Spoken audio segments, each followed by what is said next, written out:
¿Qué hace único Stanford? Para tratar de responder esta pregunta, hoy conversé con Sergio Monsalve, socio fundador de Roble Ventures, un fondo de venture capital que invierte en emprendedores creando tecnologías para la educación y el trabajo. Los emprendedores mismos quieren a un inversionista que tenga un punto de vista social y quiera hacer mejorar el mundo, no nada más quiera ganar dinero. Además, Sergio es profesor de emprendimiento en Stanford. Para mí, lo importantísimo de ser un buen emprendedor es ser un buen estudiante y tener la capacidad de entendimiento para poder ejecutar algo muy difícil. Y ha sido inversionista detrás de grandes compañías como Udemy y Kahoot. Conversamos sobre el papel de Stanford como cuna de emprendedores, qué la hace tan especial y cómo puedes conectar con inversionistas en Silicon Valley si es que no atendiste a esta universidad. Este episodio condensa más de 20 años de experiencia en Silicon Valley de Sergio. Espero que disfrutes mi conversación con él. Hola Sergio, bienvenido al podcast. Hola Enzo, muchísimas gracias por tenerme aquí en tu programa. Gracias. Feliz de tenerte. Sergio, empecemos con un poco de tu historia. Cuéntanos cómo llegaste al fascinante mundo de las startups. Sí, si quieres te cuento desde el principio. Yo crecí en México, en la Ciudad de México, sin tener ningún tipo de ambición de irme a Estados Unidos, pero mi papá empezó un negocito, tiene ese ADN de emprendedor. Nos fuimos a Tijuana y después a San Diego, y yo estudié en San Diego la preparatoria y después me encantaban las ciencias, tecnología, matemáticas. Y tuve la suerte de que me aceptaran en Stanford a estudiar ingeniería y ese fue el momento en donde me enamoré con Silicon Valley, con todo lo que representa. Y en ese momento, el fondo que yo tengo ahorita se llama Roble Ventures, que obviamente es un árbol, pero también el nombre de mi dormitorio de primer año de Stanford, que es Roble Hall. O sea, yo llegué a Stanford y me encantó el emprendimiento, esa energía de emprender y crear nuevas compañías, la creatividad y todo eso. Y yo después de irme al este a estudiar una maestría de administración de empresas en Harvard, yo regresé a Silicon Valley a emprender y a operar compañías, ya sea dentro del área de producto o de business development, ventas y cosas así. Y después de 3, 4 diferentes oportunidades en diferentes startups, me convertí un inversionista de capital de riesgo en una compañía grande, un fondo grande que se llama Northwest Venture Partners en Palo Alto. Y últimamente, hace 2 años, yo ya me independicé y empecé mi nuevo fondo, mucho más enfocado en áreas temáticas, de áreas que me interesan muchísimo. ¿Has jugado múltiples roles o tenido múltiples sombreros en tu carrera desde ejecutivo, emprendedor, inversionista, profesor? Sé que incluso estás involucrado en algunas iniciativas sociales. ¿Qué necesito saber de tu vida, digamos, de tu niñez para entender todas esas cosas que has hecho en el transcurso de tu carrera? Mira, es interesantísimo porque cuando empecé Roble hace 2 años, una parte de cómo empezar un nuevo fondo, tienes que tener un análisis propio de por qué lo estás haciendo. No es nada más hacerlo por algo extrínseco, algo efímero, si básicamente se tiene que hacer por algo mucho más interno. Y una de las cosas que me di cuenta haciendo esa introspección mía es de que siempre yo he tenido un amor a la creatividad, a la tecnología, a hacer algo nuevo, pero dentro de un contexto mucho más con un beneficio social. Lo que vi durante muchos años en Venture Capital, en el área de capital de riesgo, es de que los fondos están invirtiendo simplemente nada más para ganar dinero, pero yo en Roble lo que quiero hacer es habilitar a los humanos a que usen esa tecnología y que tengamos un impacto mucho más expandido hacia todo tipo de personas, no nada más las que tengan el contexto o los aprendizajes tecnológicos, o sea, que le abramos las oportunidades socioeconómicas a todos. Y entonces para mí, o sea, yo como llegué a Estados Unidos, básicamente dos cosas fueron súper importantes, el emprendimiento y la educación, en la preparación y básicamente el futuro de cómo se trabaja y el futuro de cómo se aprende son las dos cosas que yo hago muchísimo en Roble, en donde invertimos en compañías de trabajos para mejorar trabajos, para mejorar contexto de trabajos dentro de una compañía, para mejorar el área educativa y para que no nada más los niños aprendan, sino también los adultos. Entonces, todo ese contexto, hazte de cuenta que fue como completamente mi vida, dio una vuelta completa para que yo llegue a un fondo mucho más temático, con un impacto no nada más de económico, sino también social, que eso es súper interesante para mí y me motiva muchísimo. Hablando de este proceso, tú llegaste a Silicon Valley hace más de 20 años. ¿Cómo ha evolucionado Silicon Valley desde que llegaste? ¿Cuáles dirías que han sido los cambios más importantes que has podido ver? No, sí, súper pregunta porque es precisamente la razón por la que yo quise empezar una compañía, un fondo más temático y yo sé que ustedes en Rich también lo tienen así. Yo siento que el mundo de Venture Capital ha cambiado. Hace 20 años o pon tú cuando yo empecé a emprender, que fue mucho más, fue un poco más de 20 años, yo lo que vi es que el capital de riesgo no estaba muy especializado, era básicamente dinero para todos los sectores. O sea, había socios que estaban haciendo transacciones con semiconductores y después software y después hacían otro tipo de deal del internet o de móviles. O sea que es demasiado, ya la tecnología se ha vuelto tan compleja y tiene tantos sectores, subsectores, que básicamente en este momento los mismos inversionistas tienen que tener una especialización para poderle añadir el valor necesario a los emprendedores como directores de la mesa directiva o como inversionistas o consejeros. Tienen que tener esa Ujú. especialización y también tienen que tener un poco de experiencia de haber operado una compañía para poder ayudarles más y tener mucho más impacto.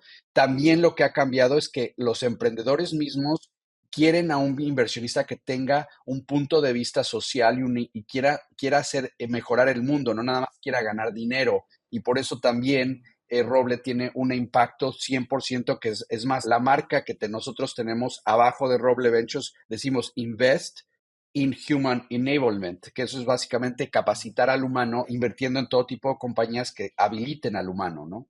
Total. Silicon Valley sigue siendo considerado el centro de tecnología y emprendimiento a nivel global, pero tú eres mexicano y inviertes tanto en Estados Unidos como en Latinoamérica. ¿Crees que estar en Silicon Valley le da una ventaja a un emprendedor o profesional? No, no, no necesariamente. O sea, mira, lo que me he dado cuenta también por la pandemia ayudó esto. A una de las cosas positivas que salieron de ese experimento pandémico es de que se puede crear una compañía de cualquier lugar. O sea, ya teníamos una tendencia a crear como cuando nos fuimos de tener que crear compañías dentro de, o sea, teníamos que comprar nuestro propio hardware y software en 1990, en el 2000 y todo eso era muy difícil crear compañías que tuvieran una presencia global o Ujú. tuviera diferentes oficinas porque no teníamos la nube bien desarrollada. En este momento ya tenemos la nube, tenemos a mucha gente trabajando de diferentes lugares y tenemos lo más importante es la capacitación y los contactos, o sea, el mundo de social, ya se conectaron la gente independientemente de dónde estén geográficamente, se conectaron, que eso es muy importante por el capital social, es importantísimo y creó a Silicon Valley, porque a los Ajá. principios el epicentro era Stanford y este Stanford tenías profesores, tenías abogados, tenías esto, y entonces tenías ya tu ecosistema formado. Entonces, estos ecosistemas ya son virtuales y lo que me entusiasma muchísimo es que la educación de cómo emprender ya es global porque ya está en el Internet. Yo invertí en una compañía que se llama Udemy, que tiene cursos de todo tipo de cómo emprender y otra en América Latina que es excelente, que se llama Ubits. Esa Ujú. compañía también está creando a los emprendedores y a los ejecutivos en América Latina en español. Y a mí lo que me entusiasma muchísimo es que ya los conocimientos, las redes sociales ya son globales, entonces ya se puede emprender en donde quieras. Y lo más importante es de que el mercado latino en América Latina todavía no está tan desarrollado como en Estados Unidos o en Europa y por eso hay más oportunidades. Por eso a mí me súper entusiasma invertir en América Latina tanto como en Estados Unidos porque también veo que hay tecnologías muy nuevas que se están creando por todos lados, ¿no? Como es la inteligencia artificial, especialmente en este tema que yo cubro, ¿no?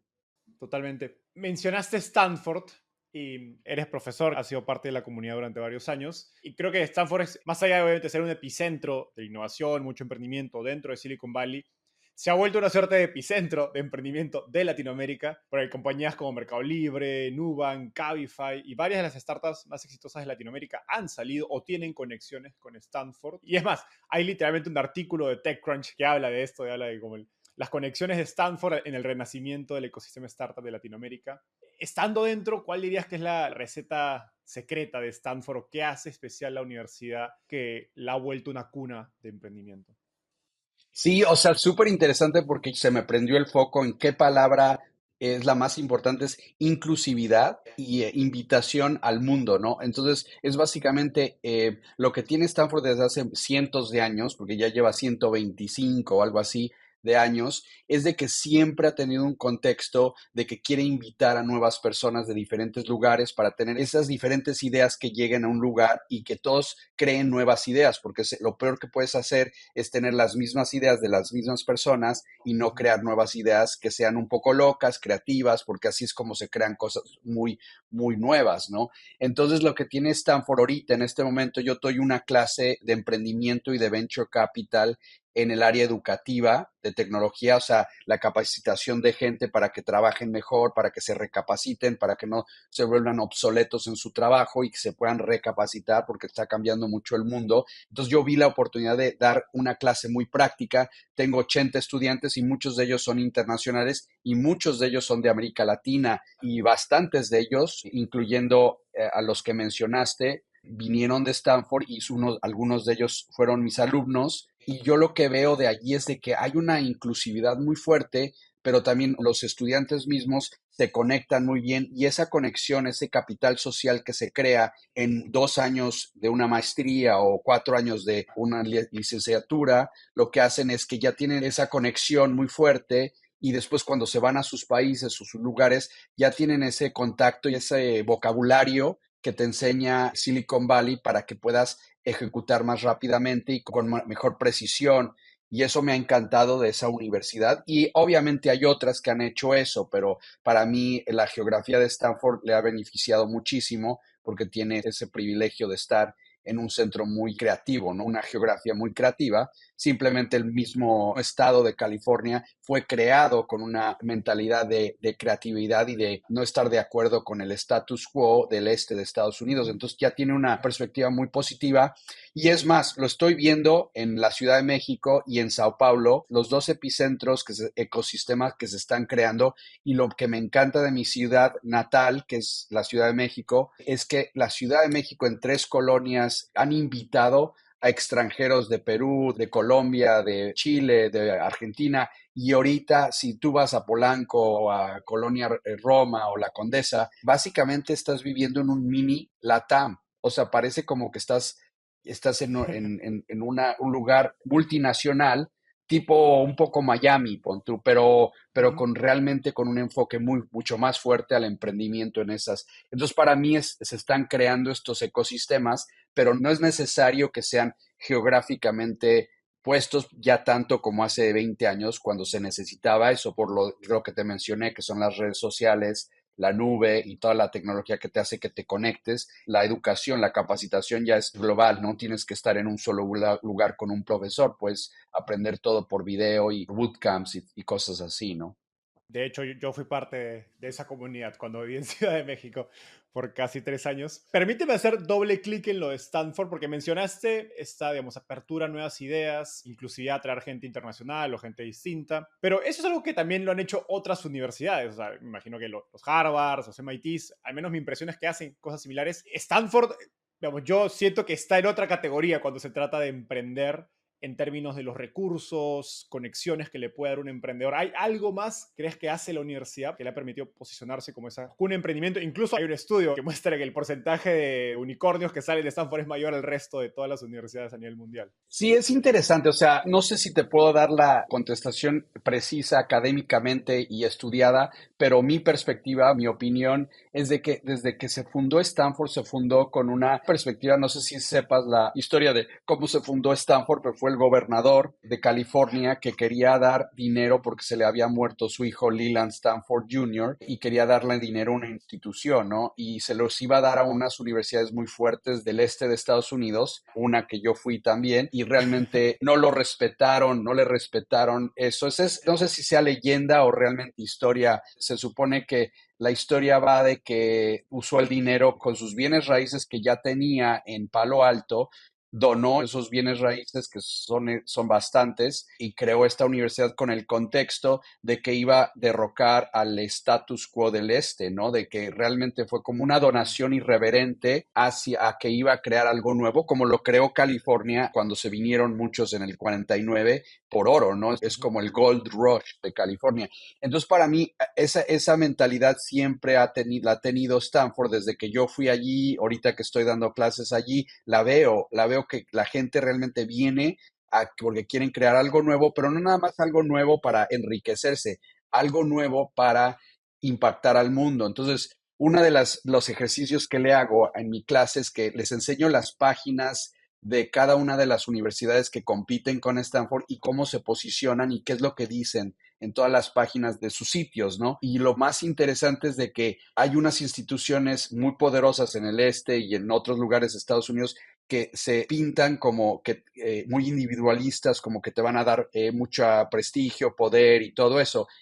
Stanford lo número uno que dice en sus páginas es impacto al mundo y eso es importantísimo porque precisamente es lo que ha creado compañías como Tesla, que quiere impactar al mundo de forma positiva en el cambio de clima, o SpaceX, que quiere ayudarnos a vivir en varios planetas, cosas así, ¿no? Son cosas que se Ujú. verían un poco locas en ciertas regiones de Estados Unidos, pero en California y en Stanford específicamente se ven como algo que se debe de hacer, ¿no? Para mejorar a la humanidad. Y esa idiosincrasia es importantísima para tú emprender, porque emprender es tan difícil que tienes que tener Ujú. casi un poquito de locura para poder emprender y tener la resistencia para sostener esos golpes que son inevitables en el emprendimiento, ¿no?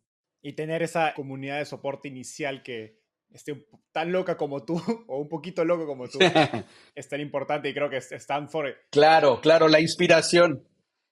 Eso es sí, súper importante. Sí, en mi clase yo les digo que ya en este momento y en el área educativa ya no puedo darles clases porque yo no voy a saber lo que sabe la inteligencia artificial o simplemente el Internet. Entonces yo lo que hago es que facilitar conversaciones e inspirarlos a que realmente tengan el coraje y la valentía para empezar compañías si es que realmente tienen una buena idea y tienen las ganas auténticas, ¿no? Porque hay gente que también llega a Stanford y dice, tú estás emprendiendo, yo voy a emprender, pero realmente no tienen esas ganas, sino nada más lo están haciendo porque mucha gente lo está haciendo. Entonces eso también puede ser negativo, pero lo más positivo es Ujú. cuando realmente lo haces auténticamente. Necesitas un empujoncito diciendo sí se puede, así lo puedes hacer, vamos a hablar de tu plan, vamos a hablar de tu equipo, de cómo hacerle, y yo les doy el recetario por una clase de 10 semanas, básicamente paso por paso cuáles son las áreas que tienen que entender y que analizar para poder tener una probabilidad de triunfo más alto, ¿no? Que es básicamente lo más importante, porque es un mundo de probabilidades. Que de hecho parte de esas clases están en YouTube, si no me equivoco, porque he visto algunos de tus videos en el canal de Roble Ventures, así que Claro, el SILA lo tengo abierto en mi sitio de Stanford y yo quiero que no sea el mundo, como te dije, que Stanford es muy abierto, yo quisiera que se abra el mundo de aprendizaje para que vengan y que me contacten por medio de LinkedIn o lo que sea para poder de manera escalable, porque tampoco no puedo ayudar a todos, pero de manera escalable los podría yo ayudar y una de esas formas es abriendo el aprendizaje de cómo emprender, ¿no? Que es muy importante.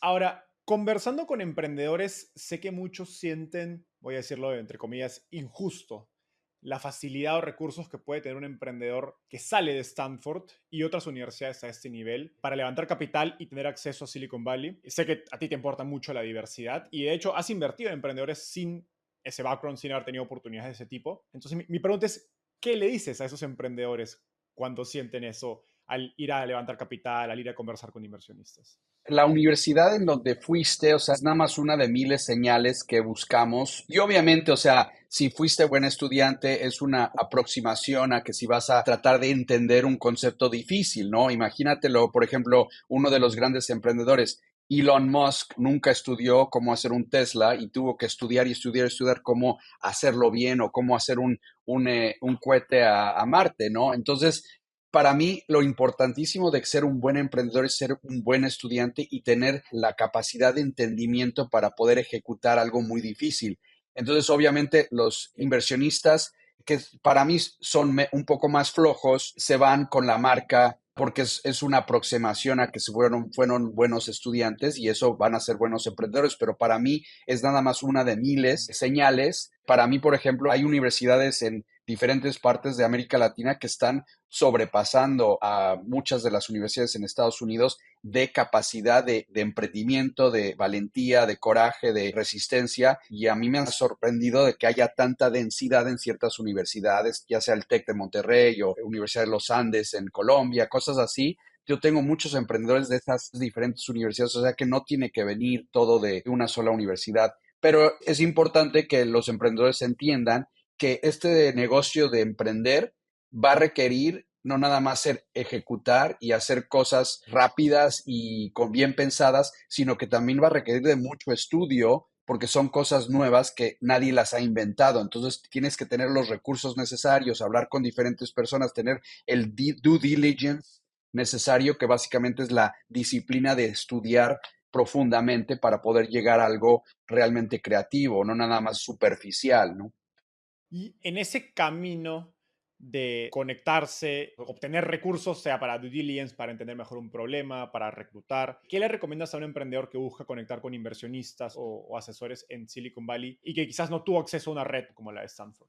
Sí, o sea, si no tienes la red, o sea, yo no la tuve llegando, y obviamente me la Ujú. dieron las universidades y después mi trabajo y cosas así. Yo lo que diría es que siempre las redes sociales siempre tienen contactos de segundo nivel o tercer nivel. Entonces yo lo que siempre he hecho, por ejemplo, yo cuando recaudé mi fondo, yo no tenía contactos con inversionistas institucionales porque mi fondo anterior tenía un solo inversionista Mm, institucional y ese inversionista estaba muy enfocado en ellos, ¿no? Entonces, para mí, yo necesitaba crear una nueva cadena de algo que nunca había hecho. Entonces, una de las cosas que me dijeron que lo puedes hacer como yo mismo estaba recaudando capital para mi fondo, ¿no? ujú, Como un emprendedor está recaudando fondos para su compañía.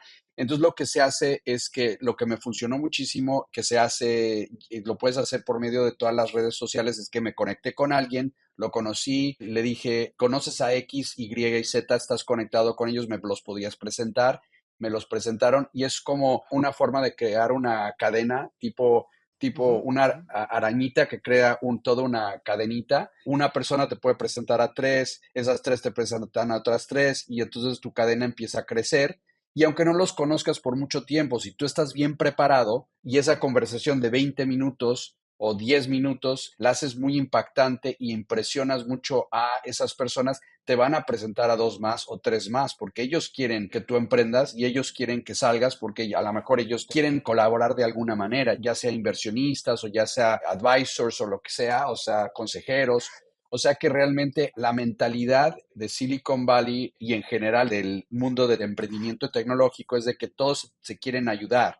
O sea que no es una de que si yo gano, tú pierdes. La mentalidad es de que si yo gano, tú también puedes ganar. Esa mentalidad hace que se expanda, sea muy fácil expandir tu cadena de contactos, aunque no los tengas, pero sí, lo que sí tienes que hacer es que no puedes hacerles perder el tiempo, entonces tienes que llegar a esas conversaciones bien preparado, exactamente sabiendo todo lo necesario para sacar productividad de esa conversación y que te presenten a otras personas, ¿no? Y entonces ya después de un cierto tiempo, después de muchas conversaciones, ya tienes una cadena grande y mientras más tengas una cadena social grande, más personas puedes conocer, ¿no? Y más inversionistas y Ujú.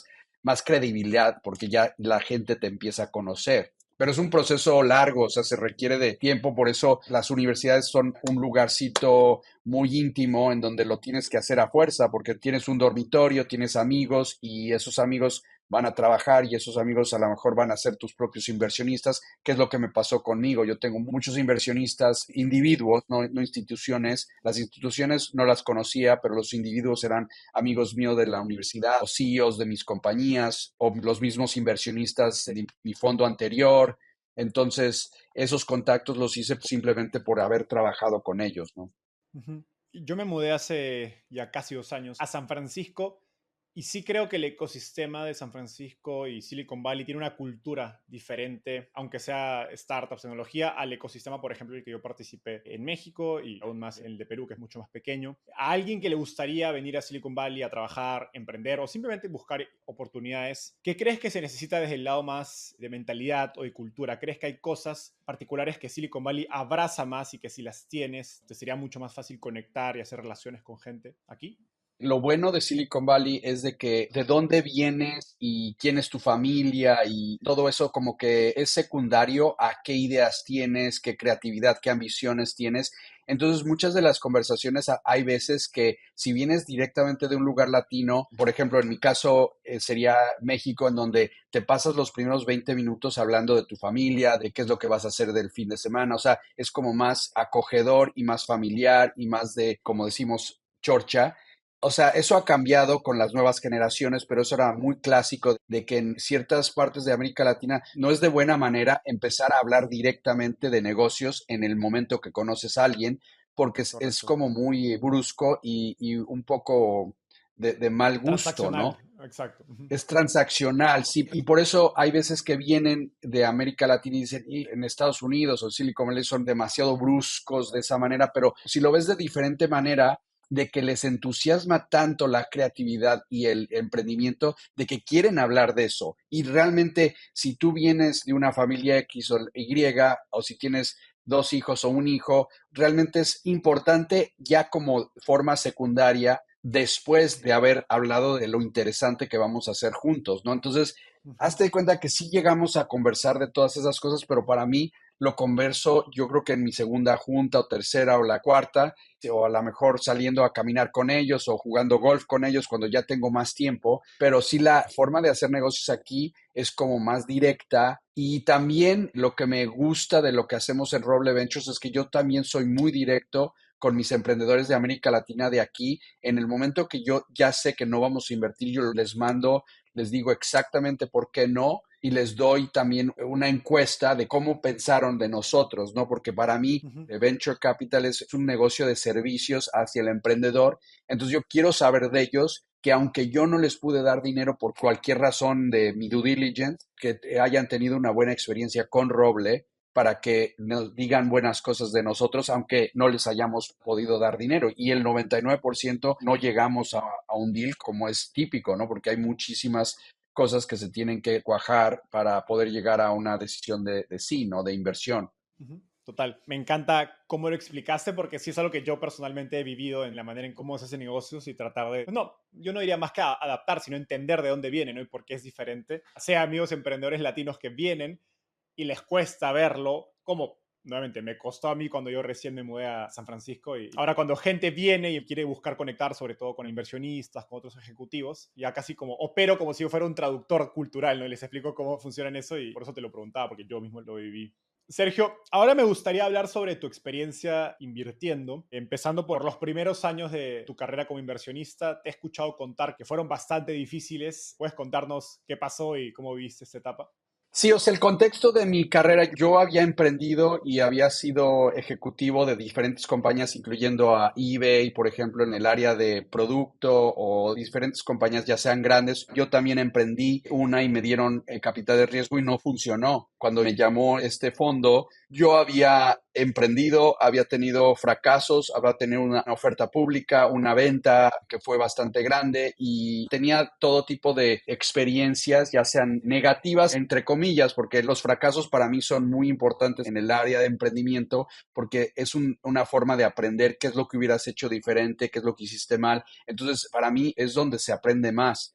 Pero bueno, yo llegué ya emprendiendo y una de las cosas que se hace cuando tú emprendes, tú tienes un solo enfoque que es tu misma compañía, tu mismo trabajo. Para mí una de las cosas que me costó trabajo es desengancharme como operador y engancharme más como miembro de la mesa directiva. Entonces, es muy difícil volverte tú siendo atleta en donde tú estás jugando el juego X juego, la analogía es tu compañía, eres parte del equipo, estás en la cancha jugándolo, Ujú. ser el coach que está afuerita de la cancha aconsejándole a los emprendedores cómo hacer las cosas, ¿no?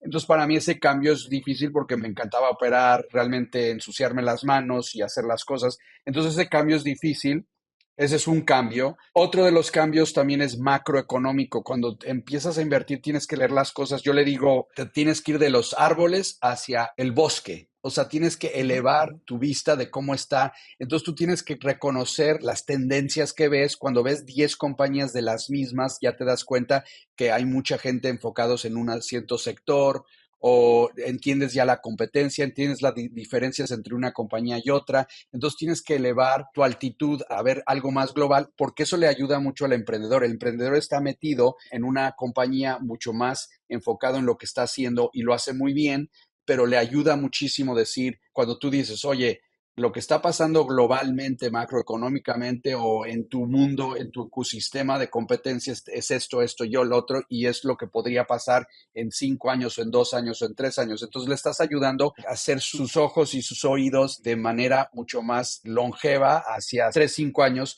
para que ellos puedan planear mejor. Entonces, para mí eso fue algo que sí me gustó hacerlo, pero te cuesta un poco más de trabajo cambiar a esa perspectiva. Ujú, Eso ujú. combinado con el momento en donde estás invirtiendo, yo empecé a invertir en la crisis financiera y eso creó una alta y una baja muy fuerte como la tuvimos en el 21 y en el 22, pero ya en el 21 y en el 22 ya estaba mucho más preparado porque lo vi en el 2009 y 2010. Entonces, para mí será muy difícil ajustarte a esos cambios macroeconómicos y ya cuando los entiendes que hay unos ciclos y hay veces que, por ejemplo, en los ciclos muy exuberantes, la gente se entusiasma muchísimo, las valuaciones se van muy al cielo, que es lo que pasó en el 21, pero en el Ujú. 22 se calmaron y a lo mejor se fueron demasiado deprimentes, pero ahorita ya se están estabilizando. Yo creo que el 24 va a ser un año de excelentes inversiones porque es ya como que nos fuimos a un nivel muy alto, muy bajo y ahorita ya se está nivelando, especialmente con nuevas tecnologías como la inteligencia artificial. Todo eso es interesantísimo aprenderlo y es parte de lo que yo doy clases en Stanford para que la gente lo aprenda más rápido de como yo lo aprendí. A mí me tomó Ujú. mis primeros 3 años de inversiones. No fueron años buenos porque estaba yo aprendiendo, cuando que ya mis últimos años, o sea, los últimos años fueron súper buenos porque ya más o menos ya le agarré el hilo, hazte de cuenta, como decimos en México, ya agarré la onda.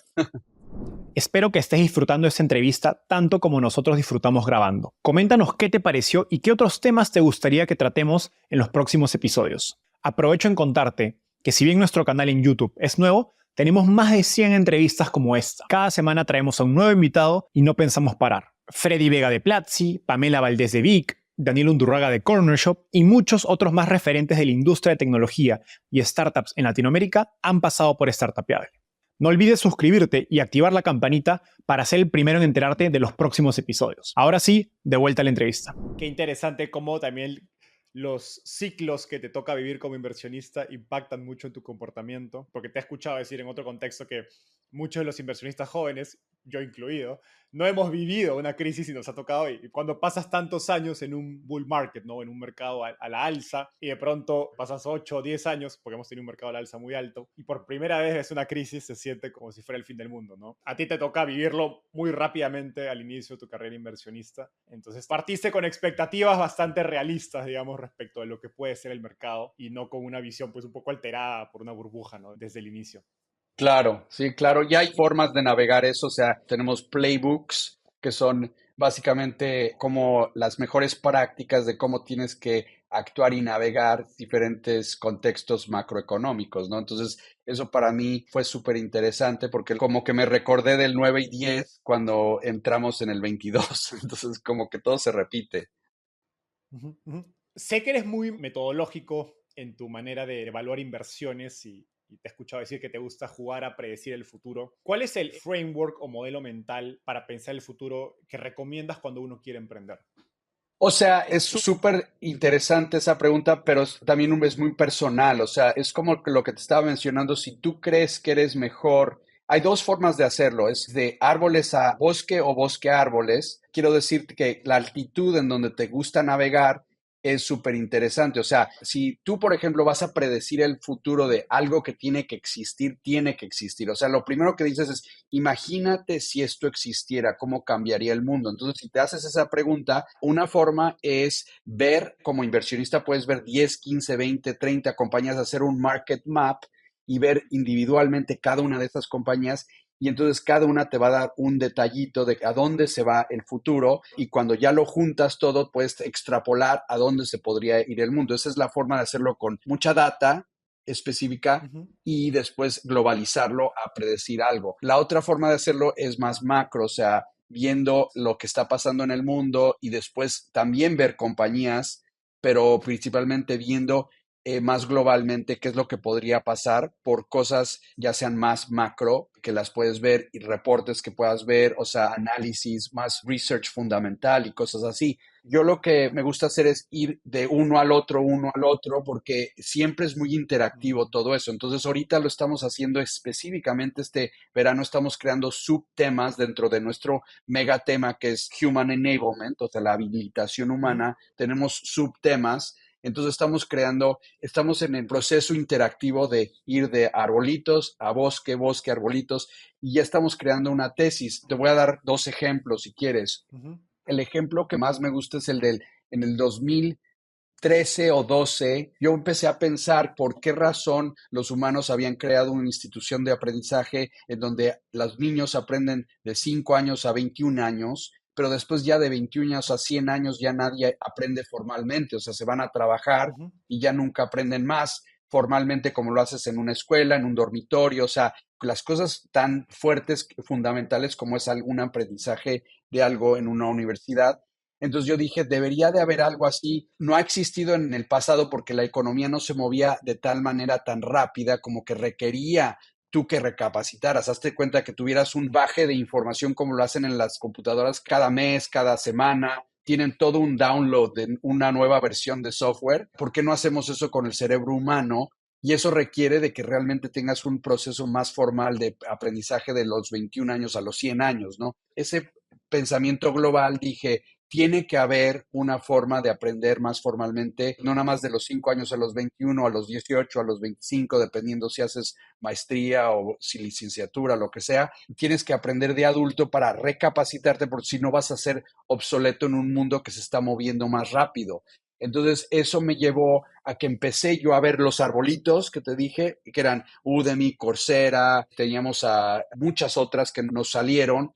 Entonces empezamos a ver muchísimas y me llevó a decir, va a tener que existir este mundo. ¿Y cómo va a existir? Yo voy a escoger una de las compañías o una o dos o lo que sea para que funcione este mundo. Entonces ya invertí en Udemy y ese después estuve en la mesa directiva por 7 años y la sacamos al público hace 2 años por $3,000 millones. Entonces funcionó, o sea, el mercado se formó y ahorita todavía se tiene que formar más. Estamos en los primeros pasitos de esa formación, pero lo estoy también viendo en América Latina con Ubix, que está creando una gran compañía allá, igual en el mundo educativo de por vida, ¿no? Y para mí ese es un ejemplo de cómo hacerlo, cómo lo hice cuando la gente en ese momento, en el 2012-13, decían que el mundo educativo era un lugar muy malo de invertir porque mucha de la gente estaba perdiendo mucho dinero, pero principalmente porque estaban invirtiendo en áreas que estaban muy ocupadas por el gobierno, ¿no? Principalmente ese era mi problema de que hay muchos sistemas que crean fricción en un emprendedor cuando tienes que lidiar con distritos de educativos y cosas así. Entonces, eso lo vieron como más global, pero yo lo vi y dije, ¿sabes qué? Me voy a enfocar más en el área de adultos porque no hay competencia, no hay instituciones, no hay gobierno y eso creó una gran compañía o una gran inversión, porque yo no la creé, Ujú. pero los emprendedores la hicieron y yo les pude aconsejar de poquito a poquito, ¿no? Ese es un ejemplo. El otro que te iba a mencionar es el tema que me está interesando muchísimo, es el tema de cómo usar el mundo de juegos de video para educar a la gente con un concepto mucho más interés a aprender porque es más divertido, ¿no? Es el gamification, o sea, cómo hacer la educación mucho más divertida, como por ejemplo en el mundo de nutrición o de ejercicio es una actividad muy difícil porque te da la gratificación demorada. Entonces no es Exacto. tan fácil hacerlo porque te vas a tardar en recibir esos beneficios. La gente quiere un beneficio inmediato como lo tiene cuando sale con sus amigos, cuando va a una fiesta o cuando está divirtiéndose, ¿no? En el caso de Ujú. educación, de nutrición y de ejercicio, los beneficios son demorados y por eso a la gente no le gusta hacerlo, pierde la disciplina, pero si le pones un jueguito, la disciplina se vuelve más divertido, como lo hizo Peloton en el área de ejercicio, Ajá. yo quiero seguir haciéndolo en el área educativa y las áreas difíciles que son el trabajo. El trabajo es difícil para la mayoría de la gente, la educación, todo eso. Entonces invertí en una compañía que se llama Kahoot en la serie A y esa es una compañía que básicamente es súper divertida. Juegas jueguitos en tu clase, salón de clases y los profesores les encanta. Yo la uso en mi clase, mis niños lo usaron en su clase y es súper divertido aprender. Ese para mí es un ejemplito, aunque ya no es tan ejemplito porque es una compañía pública que vale yo creo que unos 1,000, 2,000 millones ahorita, que tiene que seguir ese concepto de cómo hacer la educación mucho más divertida, ¿no? Ujú. Creo que Kahoot fue quizás la primera versión, ¿no?, de esta tesis de aplicar juegos o gamificación al aprendizaje. Y me encanta que nos hayas compartido este ejemplo porque justo te iba a preguntar sobre cuál era tu punto de vista que tienes hoy sobre el futuro, con el que pocos estén de acuerdo. Y digamos, dado que hace pues 10 años hiciste esto de lifelong learning, cuando lifelong learning como concepto, que es lo que representa Udemy, no existía. ¿No? Y hoy día lifelong learning ya es un concepto mucho más mainstream, incluso los gobiernos y las universidades hablan de sus políticas de lifelong learning, pero bueno, cuando invertiste en Udemy no existía ni siquiera como término, creo, al menos a un nivel masivo. Ahora, me gustaría aplicar lo mismo, estos mismos frameworks que nos acabas de describir al lado emprendedor. Te he escuchado hablar de 5 o 6 criterios que te gusta buscar en emprendedores. ¿Puedes contarnos cuáles son esos emprendedores con los que tú describes que es la mentalidad de un emprendedor? Eso es súper interesante, o sea, no sé si te tenga una contestación científica, pero yo me imagino y sí creo que he visto estudios de las personalidades que surgen en un emprendedor, pero son muy difíciles de descifrar en el due diligence, ¿no? Son muy difíciles, pero te voy a describir varias. O sea, básicamente lo que le digo yo en mis clases o cuando hablo con emprendedores es de que tú estás entrando como emprendedor en un juego en donde vas a jugar con gigantes y no puedes jugar su juego. O sea, es básicamente David contra Goliat. Punto. Entonces, si tú vas a entrar en ese juego, no vas a poder jugar por el medio de la fuerza. En este ejemplo, la fuerza no va a ser el que va a ganar. Eso es el equivalente a tecnologías incrementales, o sea, algo que nada más beneficie 10, 15%, pero no va a beneficiar 100, 10 veces X, 10X. Entonces, lo que tiene que hacer David es tener varias características que puedan entender en dónde está la apertura, cuáles son las leyes del juego que va a redefinir y irse rapidísimo hacia eso para solidificar su posición y volverse ellos mismos el gigante, ¿no? Entonces, para eso tienes que tener un juicio muy bien, o sea, tienes que entender data, pero no hundirte en data y tomar decisiones rápidas y hacer el famoso pivot si es que tomaste esa decisión, fue la errónea, identificarla que fue la errónea y moverte a la derecha o moverte a la izquierda. Entonces, eso requiere de imagínate las cosas, resistencia, pero también honestidad intelectual, introspección, resistencia a los golpes, obviamente, creatividad, inteligencia de análisis, de tener un resumen de toda la data que te está llegando y tomar una decisión. Entonces, todas esas cosas son necesarias para tener el ingrediente necesario para ser un buen emprendedor, pero también últimamente vas a tener que tener un poco de suerte porque te tienen que llegar las cositas al tiempo, tienes que tener un buen momento del mercado, o sea, market timing, porque no puedes Ujú. llegar muy tarde ni tampoco muy temprano, tienes que llegar exacto. Entonces, eso requiere de un poco de visión, pero también de un poco de suerte. Todo eso, o sea, se oye muy difícil, pero se ha hecho muchas veces, o sea, que ya lo podemos codificar o más o menos entender, pero también es muy difícil de descifrar si esa persona a la que le estás invirtiendo es la adecuada, ¿no? Entonces, por eso la gente hay veces que ve en el currículum, ve lo que han hecho, y para mí lo que han hecho es interesante, pero también las decisiones que han tomado son interesantes. Entonces, para mí una cosa muy interesante es de que nadie en un currículum pone de un trabajo a otro trabajo, básicamente está en blanco, ¿no? Pero Ujú. realmente tú cuando cambias de algo, una decisión muy fuerte que tomas en tu vida, ya sea personal como casarte, tener hijos o comprar una casa o en el área profesional de irte de un trabajo a otro o también de una escuela a otro trabajo. O sea, esos cambios son de los cambios más rudos que vas a tener y las decisiones son muy fuertes, que eso es una aproximación a lo que vas a tener que hacer como emprendedor. Entonces, para mí, yo lo que hago cuando entrevisto a un emprendedor es me enfoco un poco más en las transiciones que han tenido, porque las transiciones te dan muchísimo información de cómo toman ellos decisiones y qué tipo de información necesitan y cómo jalan información para tener no nada más una precisión de decisión, pero también pueden analizar si la decisión la tomaron bien o mal después de unos cuantos años. Entonces también les pregunto, oye, ¿esa decisión fue buena o mala y por qué? Lo interesante es de que en el currículum yo me paso un poco más de tiempo en las partes blanquitas que no tienen nada de escrito que en las partes escritas, ¿no? Que es interesante porque no hay información que te la pongan en un currículum en que te digan yo cambié esto por esto por esto y esa decisión fue buena o mala. Esa la tienes que platicar. El currículum falla en ese concepto, ¿no? Ujú. Me encanta esta idea porque no solo aplica para inversionistas evaluando emprendedores, sino para emprendedores evaluando a sus socios y también quizás talento, ¿no? Que quieran reclutar al equipo. Ya para ir finalizando, como profesor de Stanford de esta clase de emprendimiento y venture capital que nos has contado, ¿cuál es el consejo o la recomendación que más te encuentras dando en tu día a día a estos alumnos que quieren emprender? La número uno lección que yo creo que sacan de mi clase, ojalá, que es la que yo quisiera, es que yo no sé mucho, pero sí les puedo facilitar muchas cosas. Entonces, básicamente, hay una de las cosas es, les enseño cómo pescar, pero no les voy a dar el pescado, ¿no? Entonces, ojalá salgan con las herramientas necesarias para que ellos sepan qué hacer, porque yo no lo van a hacer en 10 semanas de mi clase, lo van a hacer en los siguientes 10 años de su vida. Entonces, no me van a tener al lado. Entonces yo quiero que ellas ya sepan qué tipo de caña necesitan, cómo pescar y qué hacer y cómo moverse y cómo hacer sus pivots o sus cambios de vida. Entonces para mí eso sería primordial y lo más importante es que salgan preparados y con herramientas ya muy prácticas de qué es lo que se debe de hacer. Número uno y dos es con inspiración de que sí se puede, ¿no? Porque hay muchos que vienen y dicen, es muy difícil, no se puede. Y si tienen una buena idea y quieren hacerlo, yo lo que les diría es sí se puede, pero no va a ser fácil, digo, que sean honestos con ellos mismos y yo también soy honestos con ellos, que no es fácil, pero de que se puede, se puede. Sergio, llegamos al segmento final. Esta es una ronda de preguntas rápidas. Te voy a hacer una pregunta corta y me tienes que responder en menos de un minuto. Claro, ¿Cuál es el peor consejo de emprendimiento que te han dado? el peor consejo de emprendimiento es hacerlo solo. Siempre se necesita una tribu para hacerlo bien en este mundo. ¿Cuál ha sido el libro más influyente en tu camino por el mundo de las startups?